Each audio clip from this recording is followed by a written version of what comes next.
am Dave Palmer, current Chief Executive in Butte Silver Bow. And I was born and raised in Butte, spent all my life here except for the 4 years that I spent in the United States Army. After I got out of the service, I worked as a laborer for a while, and then I got an apprenticeship as an electrician and went through the 4-year apprenticeship and worked for Pete Heim, a well-known local electrical contractor, for a long time. And after he retired, I got my master electrician license and became a master electrician, which made it possible to own my own electrical contracting shop. I did that for quite a few years, and I went to work at St. James Hospital as a maintenance engineer doing the electrical work there for probably 10 years, and then I decided to go out on my own again and do electrical contracting. And during that whole time, I worked in, I was always interested in the Council of Commissioners, so Okie O'Connor was the commissioner at the time up where I lived, up on the hill, District 11, and I was talking to him, and he said, you should think about running. So I did, and I got elected, spent 8 years on the council at that time, and then I got off for a while, ran for the Butte School Board. Well, actually I was off for about 4 years, and then I ran for council again, got reelected, spent 4 years, got off again, and then ran for the Butte School Board and elected to a 3-year term there. And then after the school board was over, the study commission came about, and I was elected to a 2-year term on the Butte Silver Bow Study Commission, studying local government inside and out for 2 years. And at the end of that time, we had voted as a group to continue with the form of government that we have now. And I think it works out well, so I would recommend we continue doing the same way.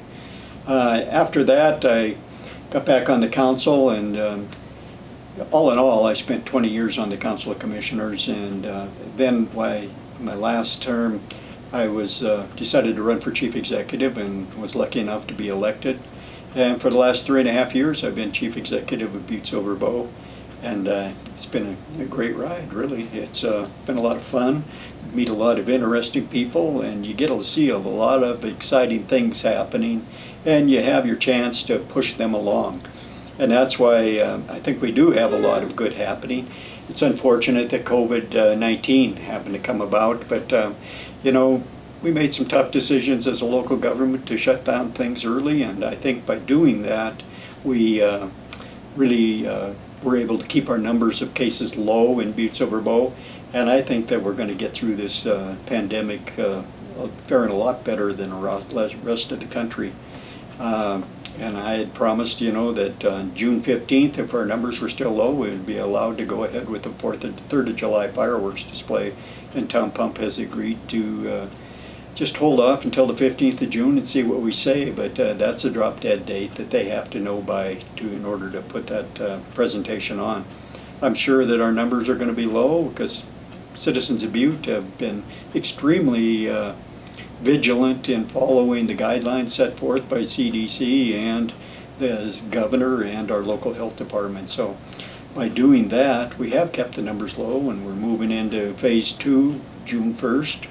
And I think that as long as we're vigilant, we can strive to keep it the way it is and just keep rolling along. And along that lines, the Stodden Park Pool will be opening again on June 11th. And it's going to be interesting to see how that works out, but I think by working it through 3 shifts, because of having to keep the numbers a little bit lower than full capacity, everyone's going to have the opportunity to enjoy a top-notch recreation area that we have built up here in Butte Silver Bow. I go through the parking lot at noontime when I out eating lunch or something, and it's amazing to see the number of cars, even from out of county and out of state, that are enjoying our park along with the rest of our residents here. I think that that's one of the great things that are going on here, but during my term, we've really built up the Montana Connections Park out west of town, and there's a lot of good things happening out there with Montana Precision Products. Montana Craft Malt is just opening up. We just signed a contract with Wausau, the lumber distribution place, and they're in the middle of erecting a large warehouse building out there. So it's Montana Studios here in the uptown across the street from here is really going to be taking off. I think with this COVID-19, Hollywood is pretty much hunkered down. They haven't been out. But the word is down there that once it breaks and Montana opens up, they're going to come up here and do a lot of filming. So Montana Studios is going to fit right in. It's going to be great for Uptown Butte and all of southwest Montana. You know, I still have a lot of high hopes for the Praxis Center. We've worked a long time with those people, Ray Rogers and Pat Dudley. And unfortunately, Pat passed away, but Ray is carrying on the good work, and he's working with investors now, and I believe that they are going to move forward. And there's going to be a lot of excitement for the Uptown with these two places moving forward. There's, you know, we've invested probably out at the back to the Montana Connections Park. We've invested about $55 million in infrastructure out there, but there's been probably $600 million in improvements put in and investment out there by the various businesses. And the Montana National Guard is still moving forward with their plans for probably not this year, but next year to start building their facility out there.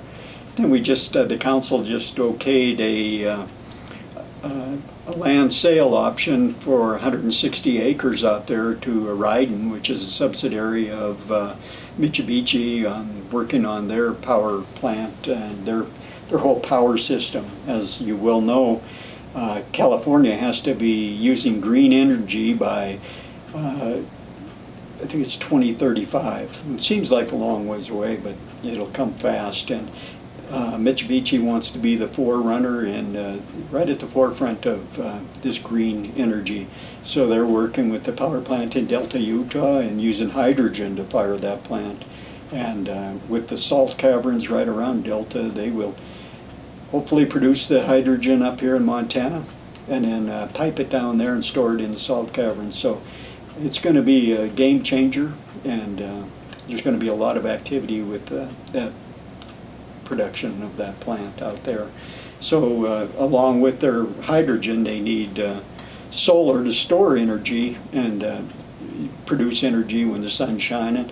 So a lot of that 160 acres is going to be used towards that end. But I think it's going to be good to be part of their game plan. So Butte's going to reap the benefits of that. There's been let's see, what else can I say? There's just a lot of good things happening. There are. Let's see, that's kind of covered accomplishments and upcoming things all at once there. But, yeah, and I'm sure I missed a lot of the accomplishments that have been happening. Well, one of the things is that we just had the Memorial Day ceremony, of course, yesterday out at Stodden Park. It was a great ceremony, but honoring the past people that have passed, mostly our veterans. But speaking of veterans, the Veterans Home that's going up South Butte there, it's going to be completed this fall, and we hopefully will be you know, seeing a lot of activity there. That will employ quite a few people in the healthcare industry right there. So, and then along with that, the VA is looking at building or, you know, creating a new clinic for outpatient work for the veterans. And there is one in Anaconda, but they were looking at the southwest Montana area to replace that one. And I believe they have chosen a spot here in Butte to construct a new building for that. So hopefully that'll be happening pretty soon. And just great news for our veterans.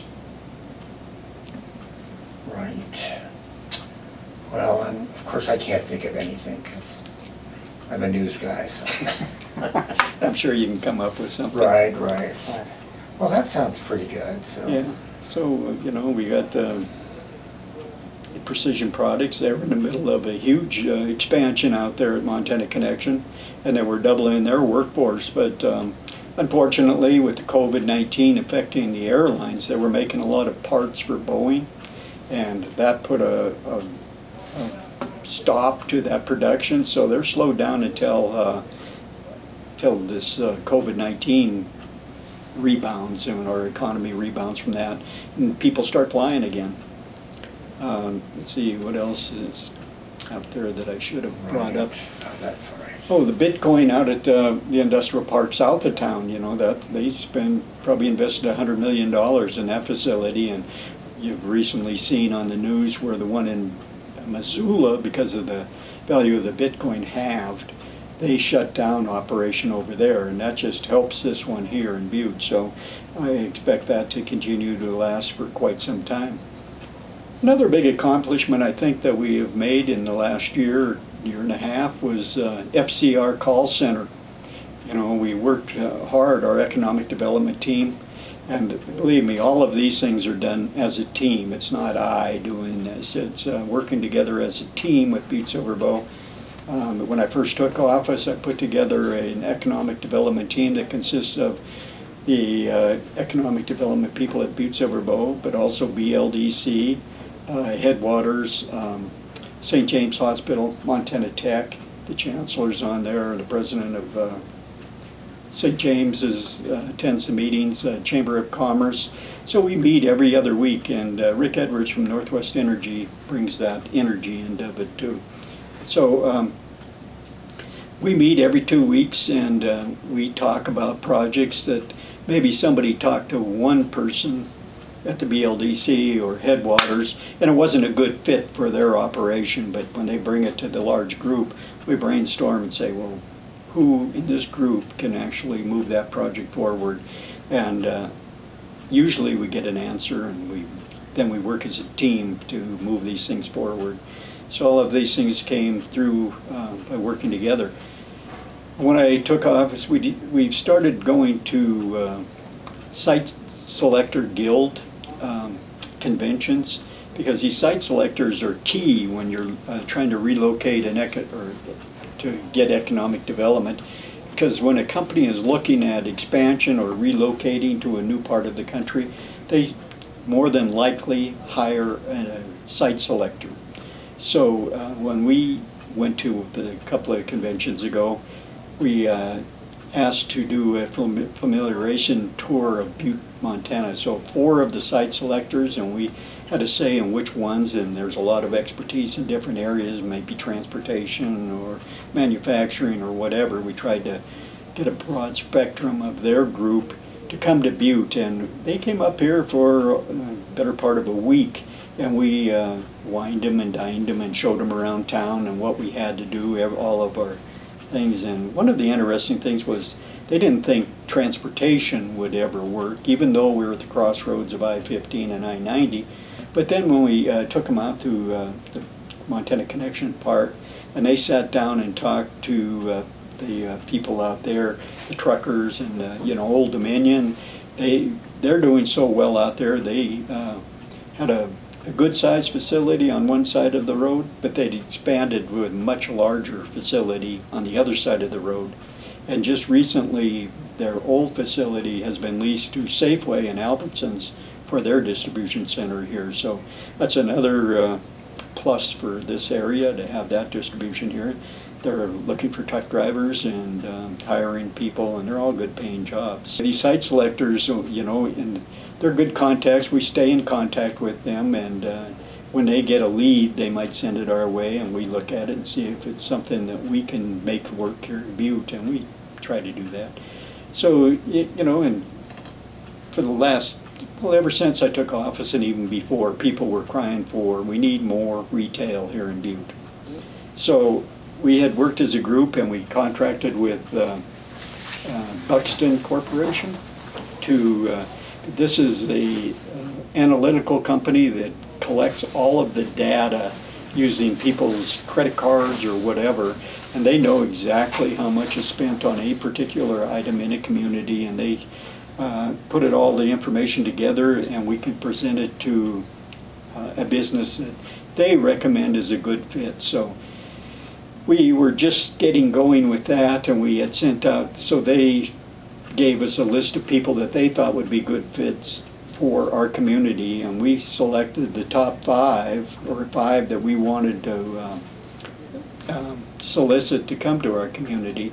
And we sent out introduction letters first. They have a whole system of how you should go about doing this, and we sent out the introduction letters to these companies, and unfortunately, this is when the COVID hit. So it's not the best time to come and try to have people come and look at your community when everybody's locked down in their houses and staying home and not going out. So, but we're continuing to talk to these people and try to, we will hopefully land a couple of places out of this whole ordeal. So I think it's going to be money well spent on that.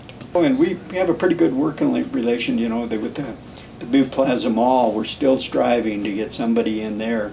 That's how we got FCR in there. We worked with the people in California, which were trustees for the owner, and they actually made a deal by working through us and FCR. So, and they're all very pleased with what happened there. So one of the biggest things, and the biggest things that happened since I was in office, is finally the consent decree was signed last Friday.